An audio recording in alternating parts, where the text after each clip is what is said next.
commencer par évoquer avec vous un texte de Borges qui parle d'une encyclopédie chinoise classant les animaux en A appartenant à l'empereur, B embaumé, C apprivoisé, D cochon de lait, E sirène, F fabuleux, G chien en liberté, H inclus dans la présente classification, I qui s'agite comme des fous, J innombrable, K dessiné avec un pinceau très fin en poil de chameau, L etc. M qui viennent de casser la cruche, N qui de loin semblent des mouches. Alors ce qui fait le charme exotique ou l'étrangeté de ce classement, c'est l'impossibilité pour nous d'organiser le monde animal selon de telles catégories. Mais on pourrait questionner l'origine de cette impossibilité. Est-ce que ce sont finalement des chinoiseries dont on pourrait se moquer, ou est-ce que c'est pas justement par écart avec notre propre façon d'organiser le monde une chance pour nous de nous retourner vers un impensé qui est quels principes, quels critères président à notre façon de classer les animaux depuis l'inné. Est-ce que c'est beaucoup plus rationnel finalement de classer les animaux en règne, animal, végétal, minéral, en embranchement, classe, ordre, famille?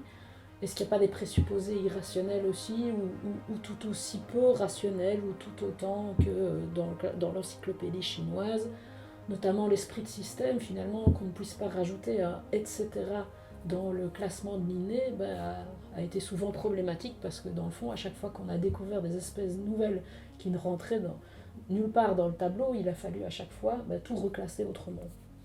C'est ce type de geste, ce type de pas d'écart qu'il va nous intéresser de réaliser par rapport à une notion, celle d'efficacité, qui gouverne nos façons d'agir. On a tous envie d'être efficaces, mais on n'est pas très conscient finalement des principes qui régissent notre conception implicite de l'efficacité, et c'est finalement ce retour vers l'impensé occidental de l'efficacité que le sinologue François Julien va nous permettre de réaliser. On va aller voir dans les chinoiseries pour trouver plus chinois, si vous voulez, plus chinoise, notre façon de penser l'efficacité.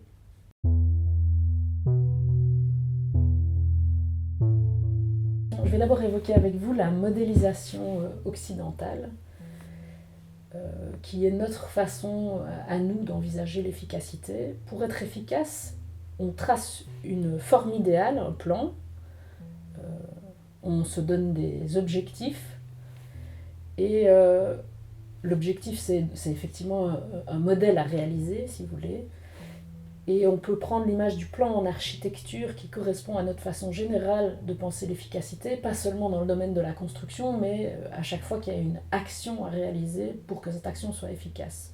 Donc on se donne des objectifs, comme par exemple réduire la pauvreté ou endiguer la pandémie de Covid-19, et puis on cherche les moyens d'y parvenir. On pourrait dire distribution de colis gratuits pour tous, ou le pass sanitaire pour les événements de plus de 50 personnes.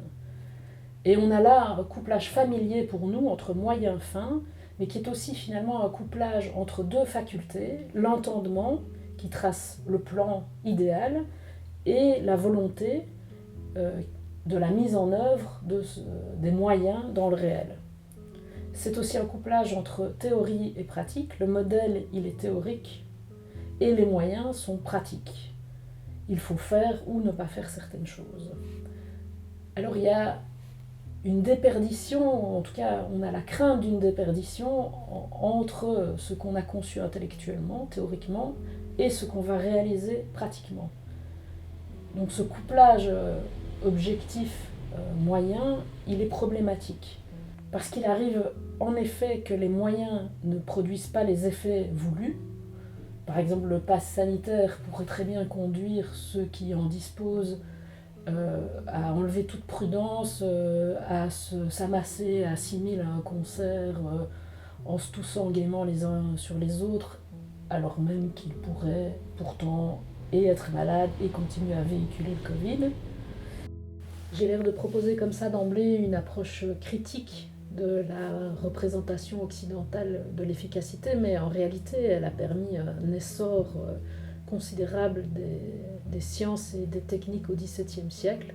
On parle alors d'une révolution scientifique, notamment avec la mathématisation du monde par Galilée, le fait que le monde n'est plus conçu comme un grand livre écrit par Dieu à interpréter avec le doute sur les clés de lecture de ce monde mystérieux, mais au contraire le monde devient presque mathématique, mathématique, et donc on y lit un certain nombre de lois, toujours les mêmes, qui permettent le développement technique et industriel ensuite, le développement technologique aussi, qui sont donc liés à cette opération de désenchantement du monde, de modélisation du monde, qui a permis un essor de l'Europe, qui était jusqu'alors plus ou moins à égalité, disons, de développement scientifique et technique avec la Chine, mais au XVIIe siècle, il y a une sorte de fulgurance occidentale qui est liée à cette façon spécifique qu'a eu l'Occident de penser l'efficacité. On pourrait penser donc qu'on est toujours sous le coup du charme, du succès de cette représentation occidentale de l'efficacité. Je pense qu'effectivement, c'est elle qui régit encore nos politiques publiques.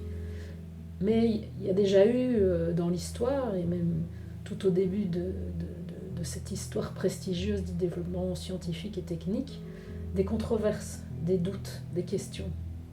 Et il y a notamment eu, à l'époque des Lumières, une controverse qui a opposé l'encyclopédiste d'Alembert et le mathématicien Bernoulli, au sujet d'une pandémie, justement, une pandémie de variole. Le mathématicien souhaitait appliquer la théorie des jeux, c'est-à-dire la prédiction en matière de jeu. Est-ce qu'on avait une chance de gagner plus ou moins grande au loto, à la question de la prédiction des effets de la pandémie, combien de morts, de quelle façon ça allait raccourcir l'espérance de vie, de quelle façon, si on vaccinait, il y aurait une modification sur l'espérance générale de la vie à cette époque-là. Et Bernoulli, appliquant ce calcul de prédiction, établissait qu'on allait gagner collectivement 3 années de vie, d'espérance de vie. Et donc, ça valait la peine de vacciner tout le monde. D'Alembert, lui, il soulignait un problème éthique. C'est d'appliquer un calcul de probabilité qu'on réserve généralement d'ailleurs aux jeux de hasard, d'appliquer ce calcul de prédiction à la vie humaine. On met la vie humaine en jeu, littéralement, et ça lui paraissait vraiment une limite à la mathématisation du réel. Une fois qu'il est question de vie humaine, de santé publique, ce calcul de probabilité ne devrait pas trouver une application aussi mécanique que c'est le cas aujourd'hui.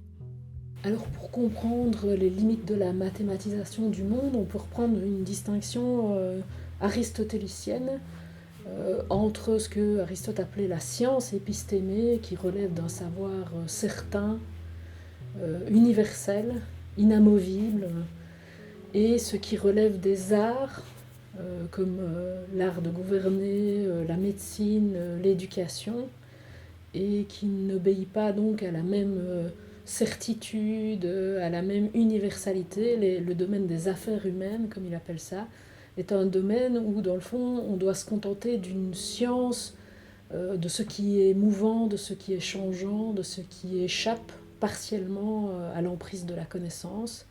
Et vous voyez que c'est bien dans ce domaine-là que l'efficacité occidentale pêcherait, où on aurait tendance à s'appuyer sur le modèle mathématique, la mathématisation du monde, et où on trouverait les limites de cette façon de se représenter les choses. Et on voit ça notamment dans le domaine de la médecine.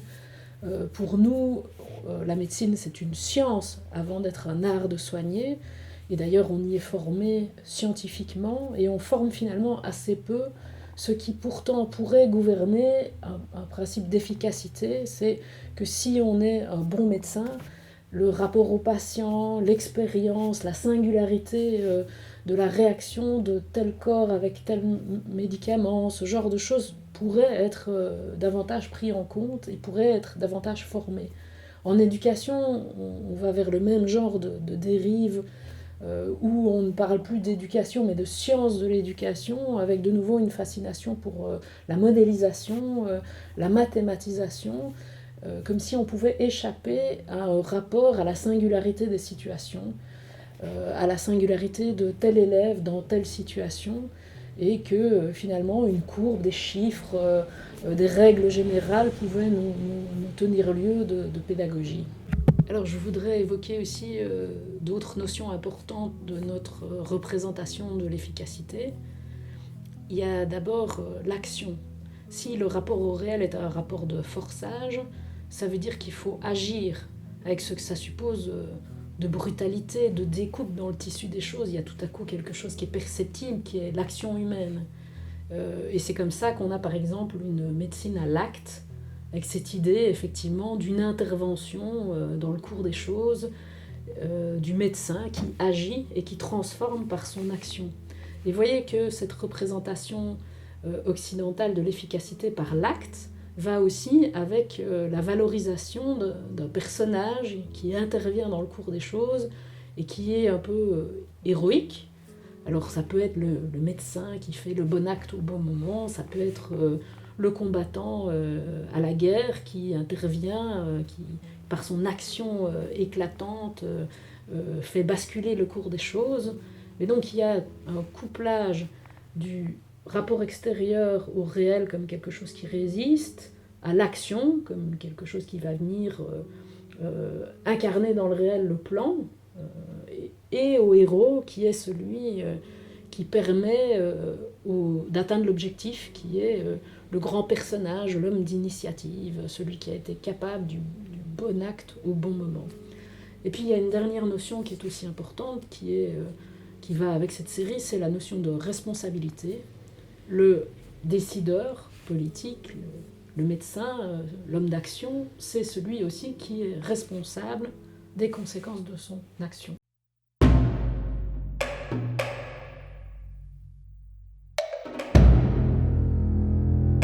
Alors on peut passer maintenant à la Chine et à sa représentation traditionnelle. On va parler ici de la Chine du 4e, 3e siècle avant notre ère. On va notamment parler de Sun Tzu et de son très connu art de la guerre. C'est sur ce traité que François Julien appuie son analyse du modèle chinois de l'efficacité. Alors on parlera plutôt d'ailleurs d'efficience ou d'effectivité. Alors il y a des concepts centraux dans cette façon chinoise d'envisager l'effectivité, notamment le concept de facilité. Donc vous voyez qu'on est assez loin de la représentation de l'héroïsme, de l'action, et aussi du forçage finalement impliqué par le rapport moyen-fin occidental. On est ici plutôt dans un rapport où on colle à la situation, où il s'agit d'épouser les mouvements qui sont déjà à l'œuvre dans le réel. Donc la première chose que fait stratégiquement la personne qui souhaite être efficiente en Chine, c'est observer. Elle observe la situation. Donc elle n'a pas d'abord un objectif fixé qui dépendrait de sa volonté à elle, de son plan, d'elle, quoi. Elle n'est pas le centre des choses. Elle part d'abord de ce qui se passe dans le réel. Et c'est à partir de là que des objectifs vont pouvoir se dessiner. Des objectifs qui sont ce qui se dessine déjà dans la situation elle-même. Et c'est pour ça qu'il y a une certaine facilité, dans le fond. C'est qu'au lieu d'avoir un plan à faire rentrer dans le réel, on observe ce qui se passe, et c'est dans la situation et tout au long de l'évolution de la situation que des objectifs réalistes vont pouvoir se dessiner. La deuxième raison pour laquelle il y a de la facilité dans l'efficience chinoise, c'est qu'on n'est plus dans un rapport moyen-fin avec ce forçage, on est dans un rapport condition-effet. Alors une fois que je regarde cette situation, je parviens à déterminer ce que je peux raisonnablement souhaiter, là où je vais pouvoir infléchir le cours des choses. Et donc, ça va se penser en termes de conditions, conséquences ou effets, c'est-à-dire que ce que je souhaite arrivera comme l'effet normal, l'effet naturel de quelque chose que je vais modifier dans la situation. Sun Tzu prend une image, qui est l'image de l'eau qui dévale une pente. Vous voyez que si vous avez une pente, si vous avez une masse d'eau, eh bien vous pouvez obtenir quelque chose qui pourrait tout à fait être un effet voulu, qui est une eau qui dévale à une vitesse, à une certaine vitesse qui dépend et de la quantité d'eau et de la pente. Voilà, il faut garder en tête cette image de l'eau qui dévale. C'est pas quelque chose de forcé, je veux dire, c'est juste la façon dont on utilise une pente et un réservoir d'eau. Mais en même temps, de cette eau qui dévale, on peut faire des tas de choses. Elle est un potentiel de la situation qu'on va pouvoir utiliser à des tas de finalités. Du grand général, il n'y a rien à louer, ni la lucidité, ni le courage, dit Sun Tzu. Cette phrase de Sun Tzu nous invite à penser l'écart entre notre héroïsme occidental et la discrétion chinoise. Il n'y a aucune épopée chinoise parce que la bonne stratégie est précisément celle qui ne se voit pas. On ne réussit jamais si bien que quand le résultat semble découler de la situation elle-même, qu'on ne perçoit pas l'intervention de quelqu'un qui viendrait manœuvrer le cours des choses. On peut prendre l'exemple du courage des guerriers. Au lieu d'exhorter les combattants au courage, et qu'ils soient chacun des héros potentiels de la guerre, le courage est pensé comme le potentiel d'une situation. C'est-à-dire qu'il y a des choses dans la situation qui peuvent conditionner le courage. Il n'est pas pensé donc comme une vertu individuelle. Il n'y a pas de grands hommes héroïques capables de décisions, d'actions fulgurantes. Il y a un potentiel de la situation qui va rendre les gens courageux ou pas. Si vous acculez des soldats dans une situation de désespoir, ils ne pourront qu'être courageux. Donc la grande stratégie, elle est toujours facile, puisque les effets découlent de la situation, et c'est vrai aussi de ce que nous, on attribue aux individus comme si c'était des vertus propres, des vertus individuelles. Alors il y a un deuxième concept qui est super important, c'est celui de maturation ou de transformation, qui s'oppose à l'action et à l'héroïsme occidental. Dans l'observation de ce qui est en cours dans la situation, du potentiel de la situation, ce qui va se dégager, ce sont des processus lents, comme le vieillissement par exemple. Le vieillissement ou le réchauffement climatique, ce sont des choses qui sont en cours. Elles sont justement invisibles, on n'est pas du tout dans ce côté éclatant de l'acte héroïque, on est dans la transformation silencieuse. Souvent que nous, on aperçoit qu'après coup, on se regarde, on se voit dans un film, on se dit « Ah merde, j'ai vachement vieilli ». Mais on n'a pas vu le processus parce qu'il est justement lent. Mais c'est à ça qu'il va falloir apprendre à prêter attention si on veut devenir un stratège à la façon chinoise. C'est qu'est-ce qui est en train de se développer là, quelles sont les transformations silencieuses en cours dans la situation. Parce que si vous voulez être stratège, c'est-à-dire profiter du potentiel de la situation, eh bien il va falloir être capable de diagnostiquer dans cette situation les processus les processus cachés qui sont en œuvre dans la situation. Mencius, qui est un penseur chinois du 4e, 3e siècle avant notre ère, prend un exemple assez frappant pour nous décourager d'une efficacité à l'occidental. Il prend l'exemple d'un cultivateur qui va au champ tirer sur ses plantes pour qu'elles poussent plus efficacement.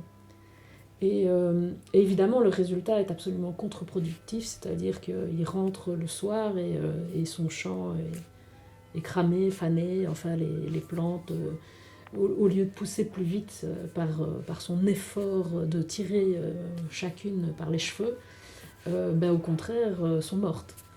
Et c'est un exemple intéressant parce que nous aussi, on sarcle, on bine nos jardins. Et c'est un exemple de la stratégie version chinoise.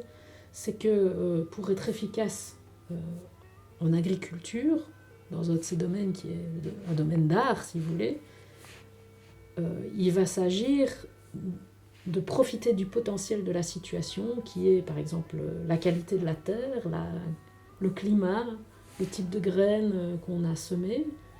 Et c'est une intelligence de ce qui est à l'œuvre, du rapport entre ces différentes choses, qui va permettre à l'agriculteur attentif d'obtenir un résultat, mais qui dépendra du cours des choses. Vous voyez que s'il y a une grêle ou un gel puissant, eh bien, il ne faudra pas espérer avoir une belle récolte. Mais la connaissance de toutes ces conditions favorisera la récolte la plus optimale.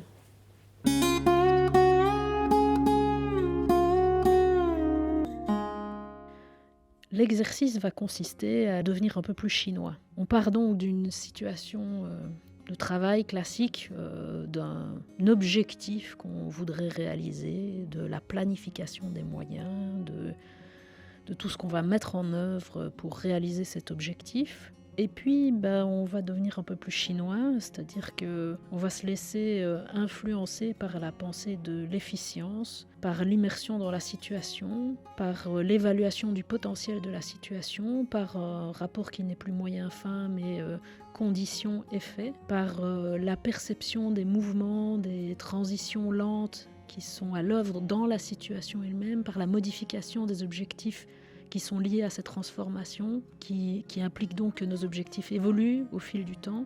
Donc voilà, à vous de jouer. Partez donc d'un plan, d'un objectif que vous souhaitez réaliser et devenez un peu plus chinois et mesurez ainsi, presque à la différence, ça peut être graphique, comme dans le travail d'Urs Verli, entre votre pensée classique de l'efficacité et une façon plus stratège chinois de devenir efficient.